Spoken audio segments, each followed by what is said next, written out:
这两小国都是2位数的增长速度，是不是让大家很自然地联想到了亚洲东岸的巨龙？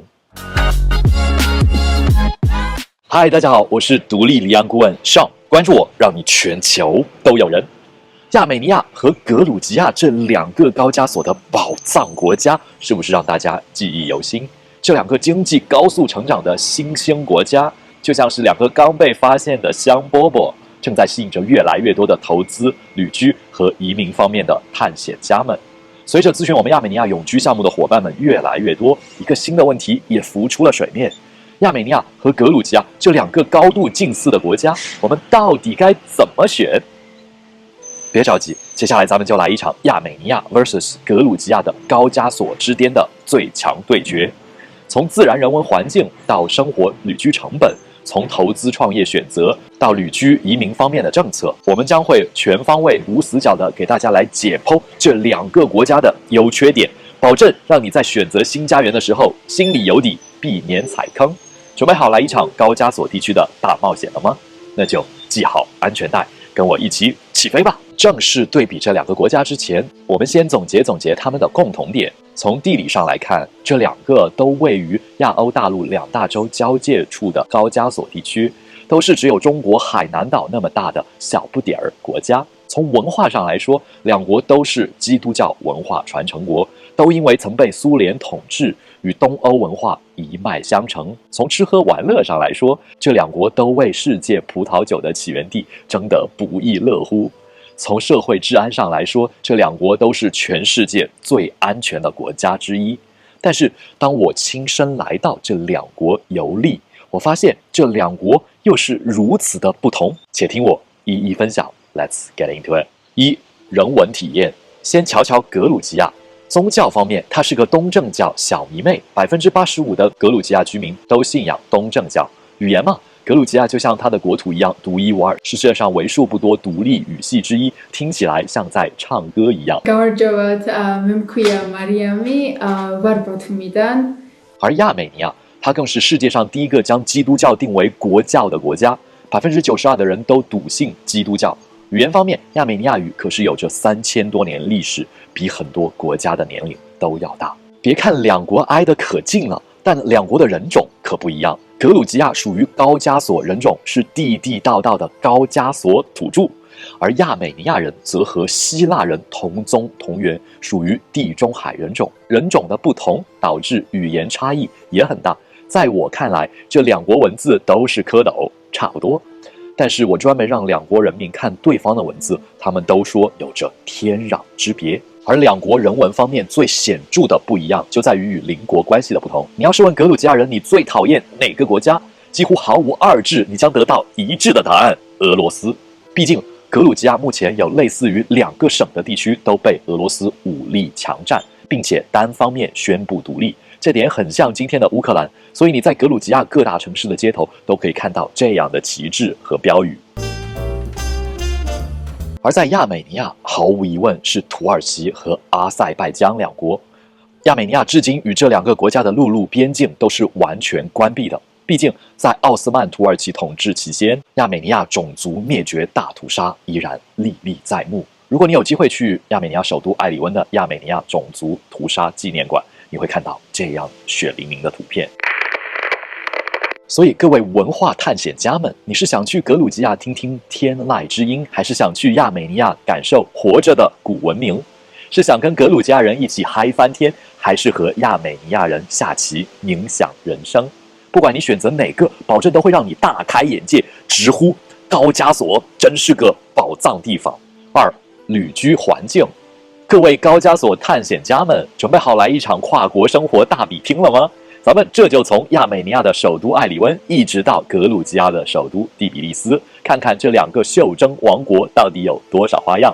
先说说气候，格鲁吉亚北临俄罗斯，西临黑海，海岸线长达309公里，属于亚热带海洋性气候，冬天不太冷，1月平均气温在3到7度之间，夏季不太热，8月份平均气温在23到26度，简直就是个4季恒温的温柔乡。这就好像是中国云南4季如春，温暖湿润。而亚美尼亚位于格鲁吉亚的南侧，身居内陆，属于亚热带高山气候。1月份的平均气温为-2°C到12°C， 7月份的平均气温为24到26°C， 年均降水量为200到800毫米，给人总体的感受是比较干燥，因此夏天不会太热，冬天也不是太冷。再来看看城市风貌，这两国可大不一样。艾里温是个粉红少女，整个城市以粉红色火山岩为主要建筑材料，走在街上就感觉像是掉进了一个巨大的草莓蛋糕里。红色是当地最喜爱的颜色之一，他们认为红色代表了积极向上的态度，因此艾里温也被称为粉色艾里温。而第比利斯是个历史的老爷爷，来自欧洲的古老建筑和现代设计混搭，简直就是个时空交错的城市博物馆。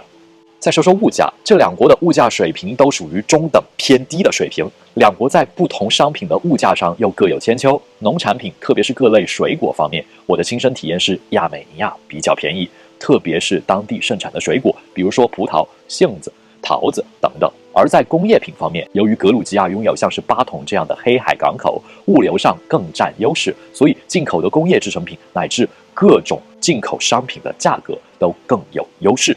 如果大家看到这里，觉得这两个国家的基本情况还算比较符合您的预期，那么请一定要接着往下看。下面我们将深入分析两国的发展潜力，以及如何去当地亲身居住、深度体验。3、经济发展与营商环境。各位高加索经济学家们，准备好来一场数字大乱斗了吗？如果你正想选择最佳创业地，咱们今天就来对比这两个宝藏国家的经济发展和营商环境。首先，我们看看刚刚过去的2023年的成绩单。格鲁吉亚这个小不点可不简单，人均 GDP 高达8830美元，比邻居亚美尼亚8580美元还要高那么一丢丢。不过，亚美尼亚可不甘示弱，它的 GDP 增速在2022年达到了惊人的12.6%，比格鲁吉亚2022年的10.4%还要快上那么一步。这两小国都是2位数的增长速度，是不是让大家很自然地联想到了亚洲东岸的巨龙？我们再来看看外贸情况。亚美尼亚的外贸额在2023年达到了207.2亿美元，同比增长了惊人的46%，这增长速度简直就像坐了火箭。而格鲁吉亚的外贸额是215亿美元，同比增长12.5%。虽然总额略高，但增速比起亚美尼亚来说，简直就是蜗牛爬啊！特别值得一提的是，亚美尼亚和中国的双边贸易额同比增长了21.3%，这增速简直就是在经济领域打了个漂亮的太极。所以，各位创业达人们，如果你想在高加索地区大展拳脚，亚美尼亚可能是个不错的选择，尤其是想做外贸的朋友，这里的经济增速快，外贸发展势头强，简直就是经济小火箭。但是别忘了，格鲁吉亚虽然不是那么激进，但是有着自己的独到优势。所以各位高加索淘金者们，你们是想搭乘亚美尼亚的经济火箭，还是坐上格鲁吉亚的高速列车呢？不论你选择哪个，都保证你在高加索经济的大舞台上大展拳脚。特色产业，对比完了纸面上的 GDP， 接下来我们再来一场特色产业大揭秘。先说亚美尼亚，这个小国可真是多面手，它不仅有铜、黄金、铁等矿产资源，还是个 IT 新秀和珠宝大师。我们首先看看亚美尼亚的 IT 业，简直就是数字火箭。2023年 IT 业营业额达到了8370亿德拉姆，比上一年增长了43%，这增速简直比火箭还快。而且亚美尼亚政府可是给 IT 企业开了特殊通道，利润税0%，增值税0%，个人所得税只有10%。2022年3月，政府还给符合条件的 IT 企业退还新员工50%的个人所得税，这政策简直就是给 IT 产业打了强心针啊！再说说亚美尼亚的珠宝业，那可是红宝石之王。亚美尼亚的红宝石被认为是世界上最美，在国际市场上可是抢手货。别忘了亚美尼亚的白兰地，这款亚美尼亚的国酒是唯一一款在法国以外被称为 Cognac 的白兰地酒。其品质大家可想而知，妥妥的酒鬼天堂。再看看格鲁吉亚，这个小国也不简单，它不仅有锰、铁矿、铜等资源，还是个葡萄酒大国。目前，格鲁吉亚的葡萄酒在世界范围内拥有极高的声誉，已经销往53个国家，其中俄罗斯、波兰、乌克兰、中国和哈萨克斯坦是其前5大市场。2023年，格鲁吉亚经济增长4大工程分别是仓储物流、通信技术、建筑和外贸。这4大产业简直就是格鲁吉亚经济的4根定海神针啊！格鲁吉亚现在还有2个超级工程正在进行：阿纳克利亚深海港口项目和黑海海底电缆项目。这2个项目可不是闹着玩的。阿纳克利亚深海港口预计在未来10年内将格鲁吉亚的海运贸易量提升至少50%，还能为 GDP 额外贡献2到3个百分点的增长率。这简直就是给格鲁吉亚的经济装上了涡轮增压器呀！至于黑海海底电缆项目，那就是格鲁吉亚版的能源独立宣言，目的是减少对俄罗斯的依赖，加强与整个欧洲的合作。所以，各位高加索产业探险家们，你们是想在亚美尼亚的 IT 产业里数字冲浪，还是想在格鲁吉亚的葡萄园里醉生梦死呢？不论你选择哪个，都保证让你在高加索的产业大舞台上玩得不亦乐乎。居留权和入籍政策。看到这里，屏幕前的你是不是已经想好了计划从事的产业？其实你的计划在当地政策的加持下，不仅可以给你的产业带来收益，还能够申请到居留身份，甚至是国籍。首先，亚美尼亚提供3种居留类型，就像是3种口味的冰淇淋。1、临时居留卡，有效期最长1年；2、永久居留卡，有效期5年；3、特殊护照，有效期10年。想要申请临时居留卡，你得符合以下的条件之一：在亚美尼亚学习、工作、做生意，或者亚美尼亚公民特殊护照持有者的亲属。这张卡每次有效期为1年，但是可以续期，就像给你的亚美尼亚生活按了一个续杯键。如果你想要永久居留卡，当地移民局也提供了一些极为简便的选项，能够让你直接拿永居。其中最简单的条件就是 runs business activity in Armenia。这个看上去和前面申请临时居留一样，但是为什么同样是做生意，有的只能申请临时居留，有的却能一步到位申请到永居呢？欢迎私信我们进一步了解详情。在申请处理的时限方面，移民局官网显示，处理时间最长30天，如果需要续期，也要在卡片到期日前提前30天申请。不论是申请临时居留还是永久居留，只要合法居留满3年，即可符合亚美尼亚护照的条件。亚美尼亚也是支持双重国籍的。而如果你想在格鲁吉亚申请居留，或者后面拿到护照，情况似乎就有点难了。想要在美丽的格鲁吉亚安家落户，那可得做好长跑的准备。这个高加索小国可不是随随便便就让你住下的，它更像是个害羞的美人，需要你慢慢的追求，才肯对你敞开心扉。首先，我们来看一下这个短期居留许可，听起来像是约会邀请，对不对？只要你在格鲁吉亚买下一块价值10万美元的房产，农田除外，格鲁吉亚就会给你和你的家人发放1年的约会卡。这就像是他对你说：“来吧，我们先处1年看看。”如果你想来个长期恋爱，那就得拿出真本事了，找份工作或者开始创业，格鲁吉亚就会给你一张工作居留许可。这就像说：“好吧，你看起来是个靠谱的人，我们可以继续约会。”这种许可最长可以延长到12年。足够你们培养深厚的感情了吧？但是如果你想要一个永久居留许可，那可就是需要真正的承诺了。那么你得和一个格鲁吉亚公民结婚，要么就是得在那儿住满10年，没错，就是整整10年。现在如果你是个有钱的主，格鲁吉亚也有特别的优待，投资30万美元，再加上每年赚够一定数额的钱，起步价首年5万美元，次年10万美元，后续3年都不少于12万美元。或者一步到位，持有价值超过30万美元的房产5年以上，只有这样，你才可以获得无限居留许可。这就像是格鲁吉亚在对你说：“哇，你真有魅力，以及这个，我愿意跟你长相厮守。”但是如果你想要彻底融入格鲁吉亚，成为一个真正的格鲁吉亚人，那可就得下功夫了。在当地居住10年的基础上，你得有工作，或者有自己的事业，或者持有房产或者股票。你还要学会格鲁吉亚语，还得了解他们的历史和基本的法律知识，而且得通过全部的官方测试，还需要再等1年的时间才能最终获批公民权。相信我，这可不容易。这就像是格鲁吉亚在对你说：“如果你想娶我，你得先了解我的全部。”最后，格鲁吉亚可是个专一的姑娘，她不允许你脚踏两只船。如果你想加入格鲁吉亚国籍，那就必须放弃你原来的国籍。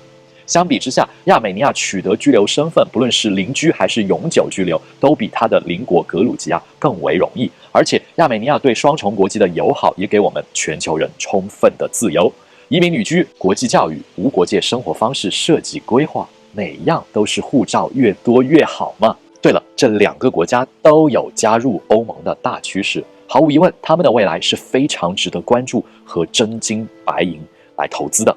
2023年12月，欧洲理事会正式授予格鲁吉亚欧盟候选国的地位。2024年3月，在法国的大力支持下，实施了欧盟亚美尼亚全面和强化伙伴协议。欧盟通过决议，确认亚美尼亚符合欧盟的条件，最迟今年年底，政府将申请欧盟候选成员国资格。届时，亚美尼亚和格鲁吉亚的护照含金量将获得进一步提升，免签国将直接拓展至整个欧洲，以此为跳板进入欧洲其他国家学习和工作，那简直就是爽歪歪。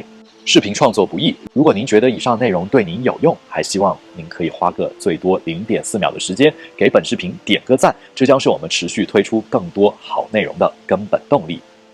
总结，这2个国家分别适合什么人？说了这么多这2个国家的对比和区别，接下来我们总结一下，如果计划去当地就业、创业和生活，这2个国家应该怎么选？如果你是一名历史爱好者，亚美尼亚适合于那些痴迷于古老文明的历史迷。作为世界上最古老的基督教国家之一，亚美尼亚拥有丰富的宗教遗产和悠久的文化传统。如果你喜欢探索古老的修道院和教堂，亚美尼亚绝对能够满足你的好奇心。格鲁吉亚适合那些喜欢多元文化交融的人。格鲁吉亚的历史是东方和西方文明交汇的见证。从古希腊神话里的金羊毛到丝绸之路的繁华，都在这里留下了痕迹。如果你喜欢在一个地方感受多种文化的碰撞，格鲁吉亚会让你流连忘返。如果你是一个自然景观迷，亚美尼亚适合壮美山川的人。亚拉腊山的雪顶、塞凡湖的碧水都是令人惊叹的自然奇观。如果你喜欢登山或者欣赏雄伟山景，亚美尼亚绝对让你心旷神怡。格鲁吉亚适合多样化景观的爱好者。从黑海海滨到高加索山脉，再到半沙漠化地貌，格鲁吉亚的自然风光可谓是应有尽有。如果你喜欢在一个国家里体验多种地貌，格鲁吉亚绝对是你的不二选择。如果你是一个美食爱好者，亚美尼亚适合那些喜欢浓郁口味的食客。亚美尼亚的烤肉、芝士面包和各种香料菜肴都是味道十足的美食。如果你喜欢重口味，亚美尼亚的餐桌绝对会让你欲罢不能。格鲁吉亚适合追求多样化口感的美食家。从著名的乳酪面包 Khachapuri 到多汁的饺子 King Kali， 再到味道独特的葡萄酒，格鲁吉亚的美食世界可谓是丰富多彩。如果你是个喜欢尝试各种口味的美食探险家，格鲁吉亚绝对是你的美食天堂。如果你更在意当地的经济发展导向和产业规划，亚美尼亚适合科技创业者和自由职业者。亚美尼亚正在大力发展 IT 业，特别是在软件开发和人工智能领域。如果你是个科技极客或者数字游民，亚美尼亚可能会给你更多的机会。格鲁吉亚适合旅游业从业者和商业投资者。格鲁吉亚的旅游业发展迅速，同时也努力打造良好的商业环境。如果你想在旅游业上大展拳脚，或者寻找新的投资机会，格鲁吉亚可能会更适合你。其实还要看你喜欢什么样的生活方式。亚美尼亚更适合喜欢悠闲生活节奏的人。亚美尼亚人生活相对悠闲，更加注重家庭和社交。如果你想要逃离快节奏的生活，享受慢生活，亚美尼亚可能会更加符合你的追求。格鲁吉亚适合喜欢城市生活，但又不想太忙碌的人。格鲁吉亚，特别是首都第比利斯，正在快速的现代化，但仍旧保留着传统的独特魅力。如果你想要一种介于现代和传统之间的生活方式，格鲁吉亚可能是个非常不错的选择。最后，如果你对他们的国际关系感兴趣，亚美尼亚适合喜欢与俄罗斯和伊朗以及中美等各国同时打交道的人。亚美尼亚和这些国家的关系密切，如果你的事业或许与这些国家有关，亚美尼亚可能会给你带来更多的机会。而格鲁吉亚更适合倾向于与西方世界有更多联系的人。格鲁吉亚正在积极的寻求和欧盟以及北约的合作。如果你希望生活在一个更加亲西方的环境生活和工作，格鲁吉亚可能更适合你。总的来说，亚美尼亚更适合那些喜欢厚重历史文化、壮丽山川、科技创新以及悠闲生活节奏的人，而格鲁吉亚更适合那些喜欢多元文化、多样化的景观、丰富的美食以及寻求商业机会和现代化生活的人。不论你选择了哪一个，这2个高加索国家都会给你带来独特而难忘的体验。准备好开始你的高加索冒险了吗？在做好你的决定之前，最好亲身到当地体验一下。不论是格鲁吉亚还是亚美尼亚，这2国都对全世界大部分国家免签。其中，对于中国护照，亚美尼亚免签90天，格鲁吉亚免签30天，已经足够来一场当地深度游了。如果你需要帮助，我们全球人当地分公司也可以提供地面陪同、参观考察服务，让你的高加索之旅更加充实、更多精彩。OK， 各位老铁们，关于亚美尼亚和格鲁吉亚的话题，我们今天就先聊这么多。看了今天的视频，你有没有什么有趣的经历想要分享呢？比如说，你有没有经历过当地的有趣生活，或者遇到过一些坑？或者干脆想一步到位将这里选作亲生居住地，或者是想给孩子的教育找到更好的出路规划，都欢迎您在视频下方留言，和我们一起交流讨论，或者直接私信我们，咱们一起研究研究。记得订阅我们的频道，打开小铃铛，别错过更多关于亚美尼亚和格鲁吉亚的劲爆内容。顺手牵羊，一个关于去中心化资产配置和无国界生活方式的频道，我是Sean，我们下期见，拜拜。